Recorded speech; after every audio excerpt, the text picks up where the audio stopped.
Hi everybody, Steve here in St. Louis in front of Maya Angelou's former home. This is apparently where she was born and where she lived for the first 3 years of her life. Look at this cool historic home. It was my daughter Marcia's idea to come here today, and we're going to show you a little bit more of the house and the neighborhood, and then we're going to drive over to the very historic Ted Drew's frozen custard stand, which has been in business since 1929 and isn't very far away, and it's also a St. Louis landmark. Thanks for joining me on another trip down memory lane. This is the first sunny day we've had since I've been here in St. Louis, so Marcia and I spent the morning exploring Calvary Cemetery and Bellefontaine Cemetery, both on the north side of the city.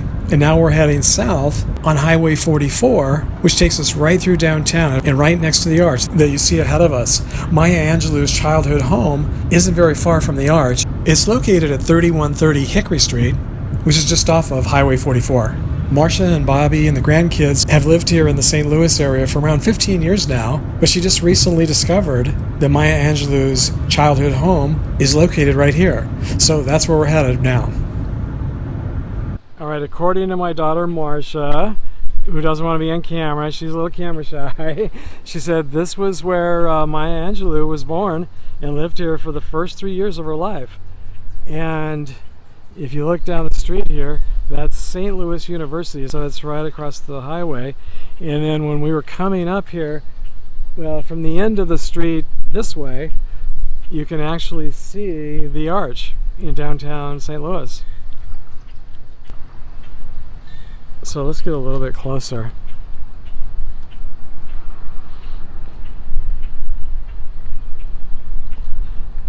I don't know if there's a plaque or anything. We don't see a plaque, but this was, Marcia found this in, it was what, the St. Louis Post or one of the St. Louis newspapers? I just Googled it, and the home was built in 1888.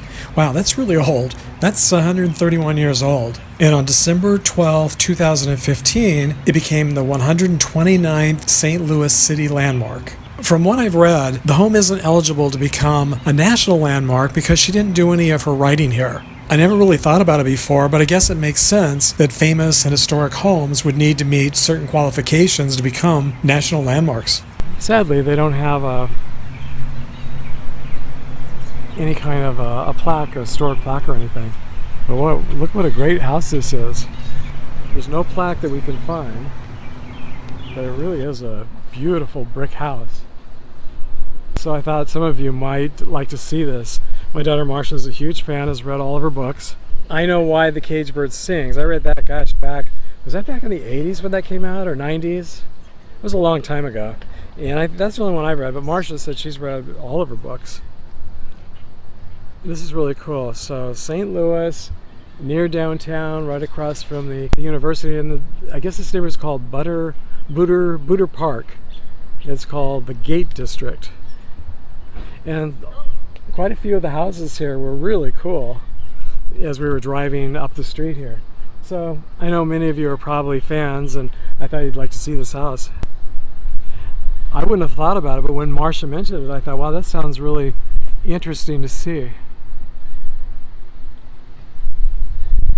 And I always wonder if the people who live in houses like this, if they knew who, if they know the history, if they know who lived here. Well, I guess if someone just recently bought it, and it was in the newspaper and the magazine, I guess they probably do. I kind of wonder if they were fans, though.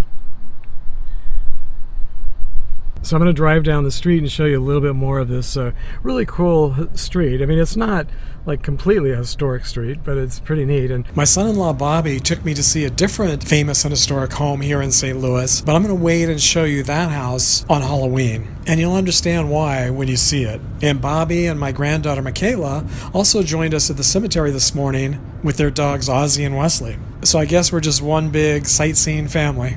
So there's some cute homes here. These look probably newer, but this one looks like it's the same age here. In fact, it looks like the exact same architect. Now we got to try to find our way home. Now this is, look at Cardinal Avenue.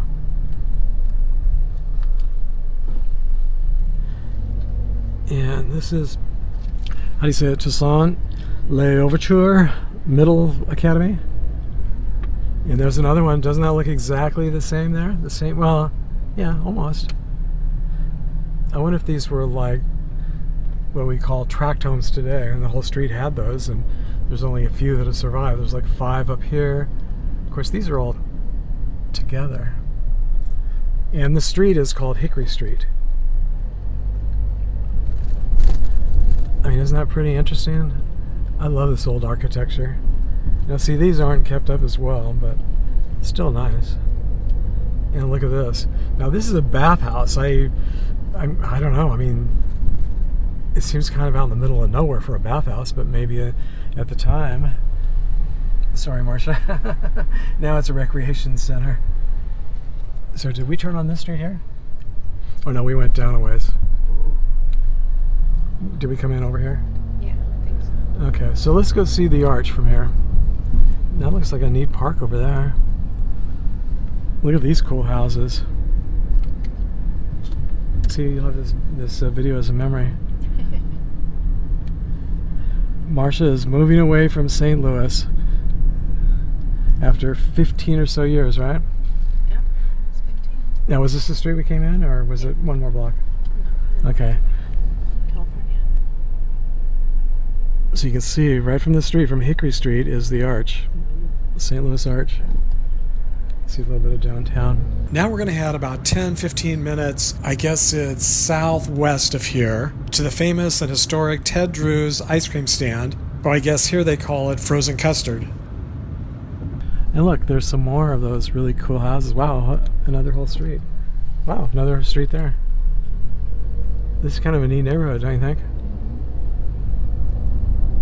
And it looks like there's brick under this asphalt. So this was like, look at that. Can you see the brick there? Mm-hmm. That's cool. You would think it'd be easier to replace brick than to put the asphalt, but I guess not. Well, here we are at Ted Drew's on Route 66. It's been here for 90 years. We're here having ice cream. I guess it's custard ice cream or something. I've never had it before, but it was very good. You can see it's on Route 66, St. Louis tradition. One of the few businesses that have stayed in business on Route 66 all of these years. Isn't that cool? Chocolate potato sundae. Oh my god, how are we gonna eat? Chocolate potato and your turtle. Have any of you watching been here to Ted Drew's? Apparently, the original location was located in Florida. It was opened in 1929, and this location on Route 66 in Chippewa was opened in 1941. There were so many options on the menu that it was really hard to decide, but I chose the hot fudge and marshmallow. I'm glad I don't live here, or this would probably be my new hangout. The reason I made this road trip back to St. Louis was to watch my grandson Brandon graduate from high school. So for those of you who are interested, here are a few highlights of the ceremony. High school was a very memorable time in life for me. How about you guys? Sadly, I've lost touch with just about everyone from my high school days. If any of you happen to be watching, leave me a comment down below. So does this bring back a few memories? Hopefully good ones? Brandon Mason Lennon Sanchez. Drew Tucker Shear, SAA.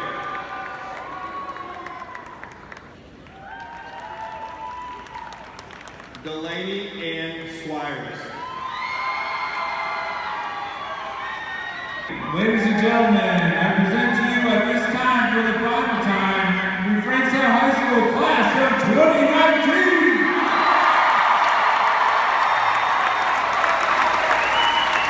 And move on to ceremony exercise. Thank you. You've been wonderful and a nice, safe evening of celebration.